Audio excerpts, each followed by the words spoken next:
Pattern drafting, invention as concepts.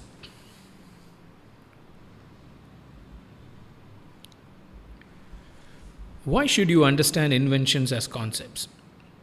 Why can't inventions just be understood the way they are? You may have this question in your mind. Why should we take the invention to the level of a concept? Because if you see an invention, say your colleague walks in with an invention, as I said, a mechanical device into your office, there is no need for you to develop a concept out of it. You can just describe the invention, and you may feel that you have done your job by describing the invention in some technical language. And most of you will be conversant in describing an invention in technical language. There is a reason for this, why you should look at invention as concepts. Let me ask you this question. Can you foretell the future? I know it's a tough question, but I'm sure most of us will be modest enough to say that no, we don't know what's going to happen in the future. Let me ask you something which is easier. Can you at least tell us the developments that are going to take place in your field in the next 5 years, or even in the next 3 years or 2 years? We may not be able to do that because some of the areas of technology in which we are working move very fast and very unpredictability. Now keep this in mind. Patterns are written in the present and they are read in the future. They are documents which will be interpreted, read, applied, enforced only in the future. So if you write a pattern document, what we call this exercise of pattern drafting, it has to be future ready. So one way in which patent agents and the professionals who draft patent application are able to make it future ready, or at least ensure that the patent can stand the test of time, is by designing the invention as a concept. Now, as we go through the details, you'll be able to understand this better. Concepts, when we say that an invention has to be explained as a concept, we are not referring to the physical embodiments. So concepts are not the physical embodiments. Now assume, again I'm coming back to the same example. Your colleague walks into your office with a mechanical invention, mechanical device. The first temptation for you will be to define the mechanical device as you can see it. That's the physical embodiment. You can just explain what are the parts of the mechanical device, how they operate with each other, how they are aligned, and that will be the immediate thing that you would want to do. But resist from that, because once you do that, then you have not taken the invention to the level of a concept. You have merely described the physical embodiments.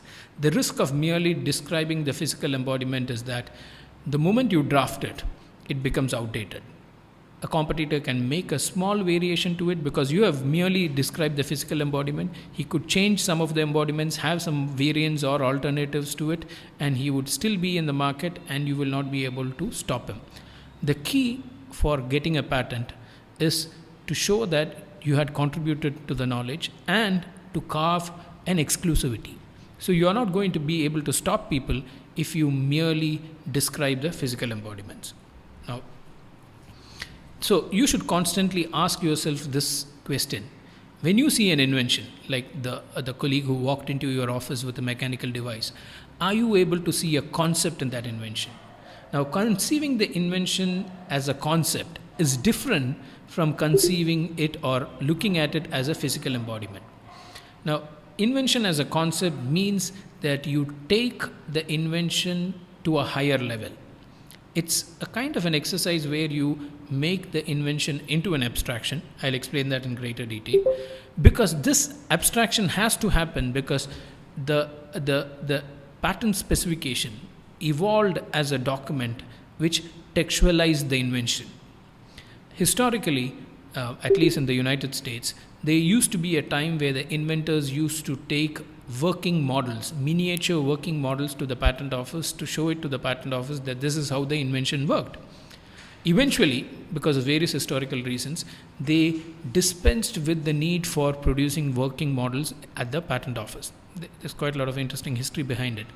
Now, when they dispensed the need, that need was replaced by giving a statement in writing of how the invention worked.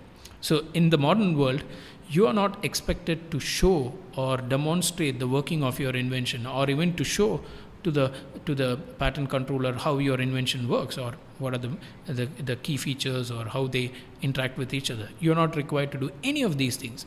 But what you are required to do is you are required to describe the invention in writing. This is what we call the textualization of the invention. The invention got textualized. Earlier, it was in its physical form.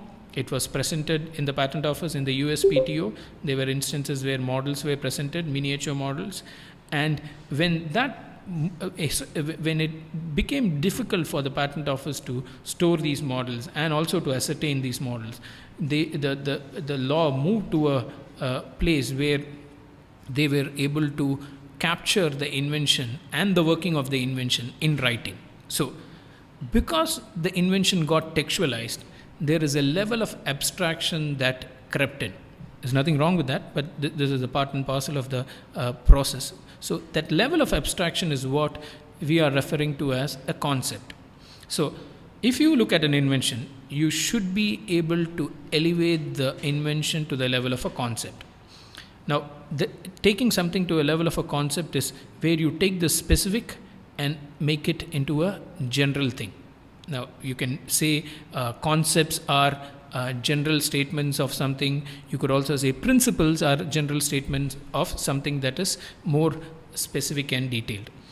Now, people who are familiar with the law will know that principles play a very important role in law. I can see a raised hand. We'll take the question later. What a principle can do. In law, there is something called the ratio decidendi. Ratio decidendi is also called the ratio for short. You may have seen this in many places. Ratio refers to the principle the case establishes. Some cases that are decided by the higher courts would establish a principle. Now, in an early decision by the House of Lords, in a case called Ryland versus Fletcher, the facts are very simple. The case came before the House of Lords. Rylands had a mine in his property, and his neighbor Fletcher had a mill in his property. Fletcher had built a reservoir to store some water, but Fletcher was not aware of the fact that there were some old mine lines that ran under his property which connected to his neighbor's property. So when he built the reservoir and when he stored water in it, eventually the water escaped through the old lines and flooded his neighbor's property. The neighbor promptly sued. So the question came as to what is the liability of Fletcher to compensate Ryland, whose property got flooded with water from Fletcher's property. Fletcher could have said that I did not know about all these grounds were raised as a defense, that I did not know there were underlying mines in my mine lines in my property and I could not check it, they were blocked. All these things came up. When the court decided the case, the court could have easily said, you had stored water in your property, you should have been cautious in storing water, and if you store water and if it escapes and it floods your neighbor's property, you have to pay compensation. The court could have done that. The court did do that, but it evolved a principle, because the idea of a principle is that it could be applied in future cases. Now just read the principle that was evolved. We think that the true rule of law is that a person who, for his own purposes, brings on his land and collects and keeps there anything likely to do mischief if it escapes. Now see how they have worded by saying brings on his land and collects and keeps anything there to do mischief if it escapes. In this case, large amount of water. Must keep it in at his peril. And if it does not do so, it prima facie answerable for all the damage which is a natural consequence of its escape. Now, they actually propounded a principle, and they said that if you bring in large amount of water into your property, and if you keep it at your peril or at your risk, and if he is not able to contain it within his property, and if it escapes and damages the the neighbor's property, he is liable for all the damages that is caused. Now, the idea of developing a principle, which higher courts normally do most of the time, is that it could be applied in future cases. Now, this principle developed in 1868 has been applied in a host of cases in United Kingdom and also in India, because we follow the same legal system. I mean, we inherited the common law system from the British, so the case laws and some of the acts were also common. Now, this principle was applied. Look at the general word in which it is termed. There is no detail on what was collected. There's no detail that there was water in this case, though in the case they do mention that. But this principle does not capture the detail that it was water. It does not even say the harm that was caused. It just says that he will be answerable. Whoever brings upon his land something which can cause damage will be answerable for all the damages that is caused, which is a natural consequence of its escape. So, though this principle was evolved in the context of water being stored by a neighbor and which eventually flooded the neighbor's property, this principle has been applied in cases where people brought dangerous animals and the animal went out of their property and harmed others. This principle has been applied in cases where cattle from one person's property got into the neighbor's property and ate off the vegetation. It has also been applied cases where electricity escaped from one person's property and caused damage to the neighboring property. So you will understand the idea of developing a principle is that you can have multiple applications of it, and because it's in the level of a principle which does not have the details, it could be capable of repeated or multiple applications. Keep this in mind, because what we are trying to do in the drafting exercise is to elevate the invention to the level of a concept. And the objective is all future inventions which would tread upon this concept would fall within the ambit of an infringement. So, as I said, there is some level of abstraction involved in doing this.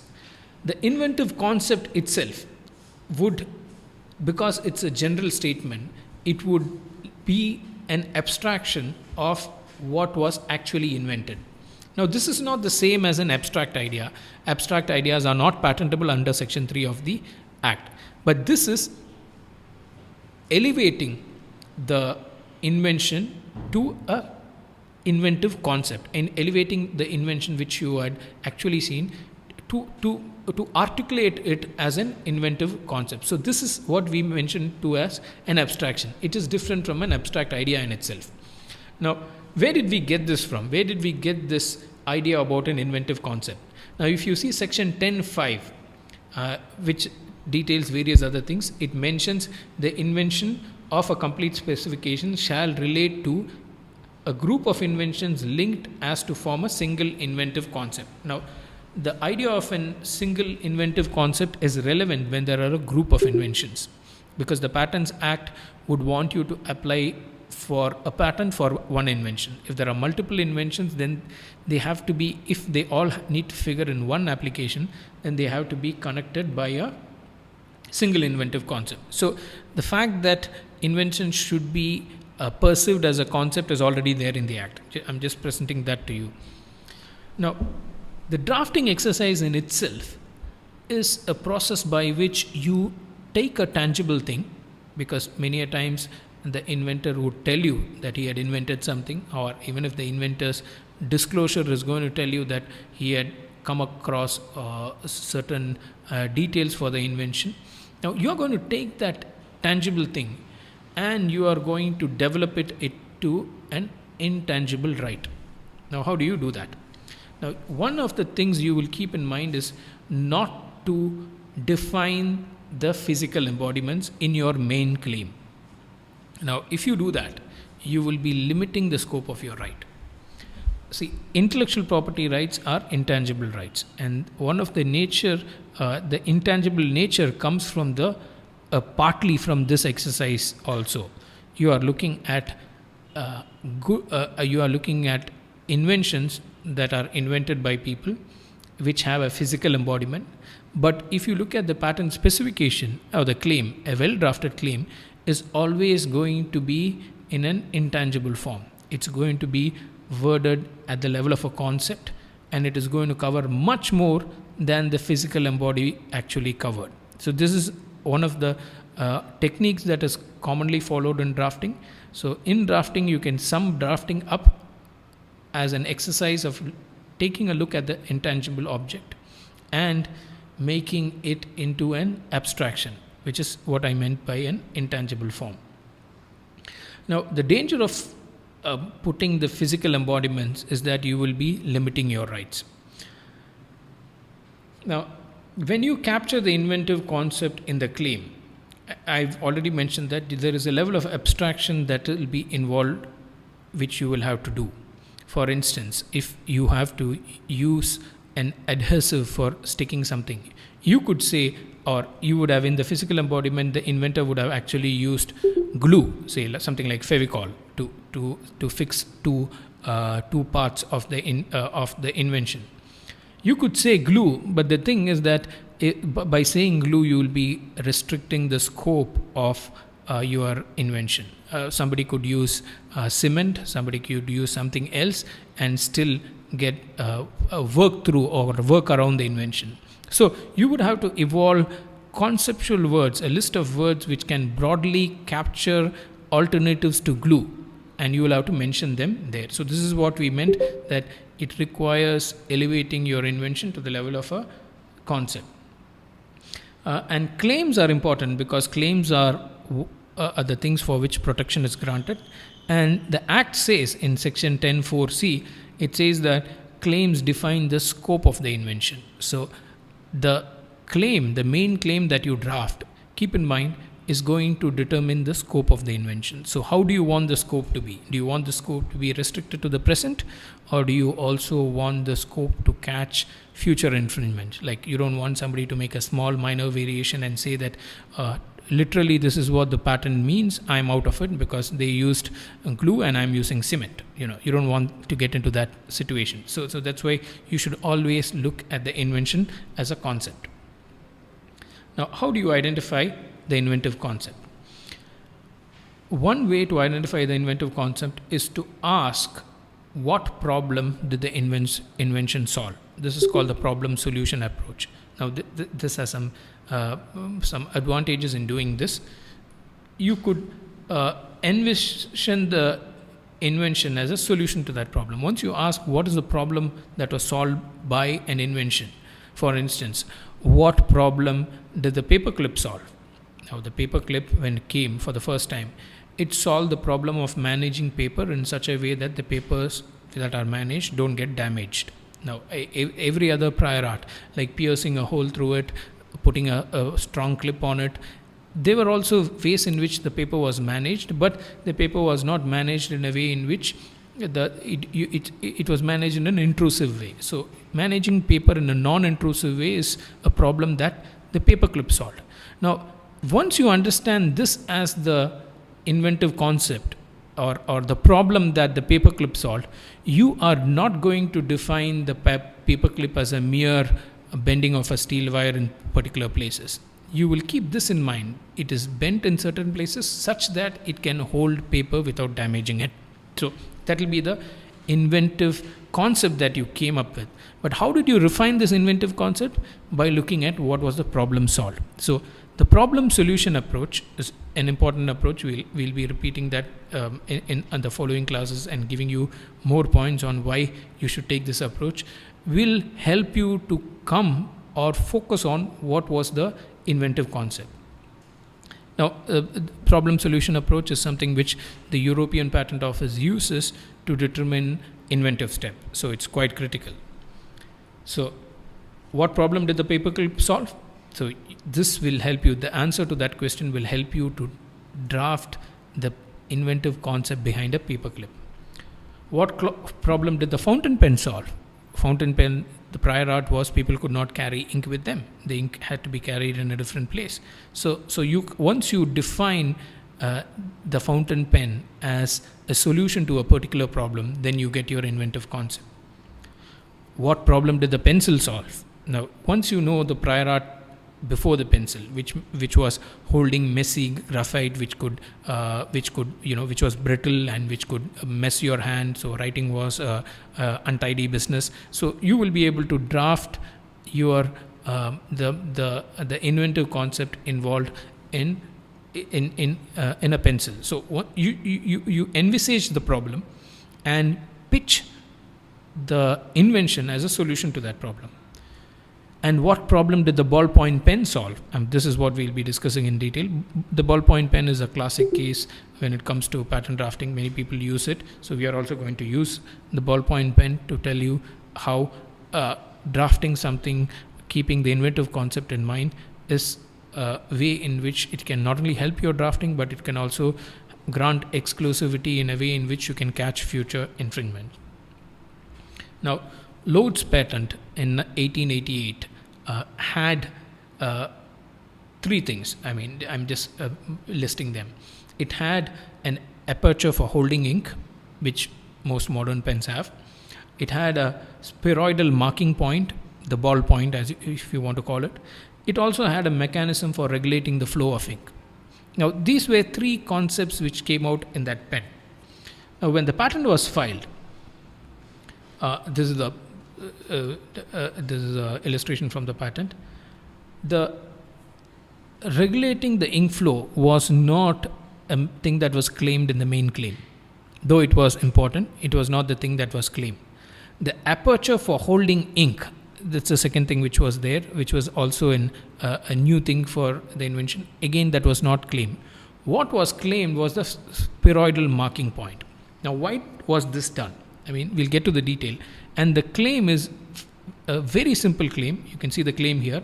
The claim actually read a pen having a spheroidal marking point, and it continued by saying as substantially described herein. But that wording is no longer used in modern practice, so I just showed the main part. A pen having a spheroidal marking point.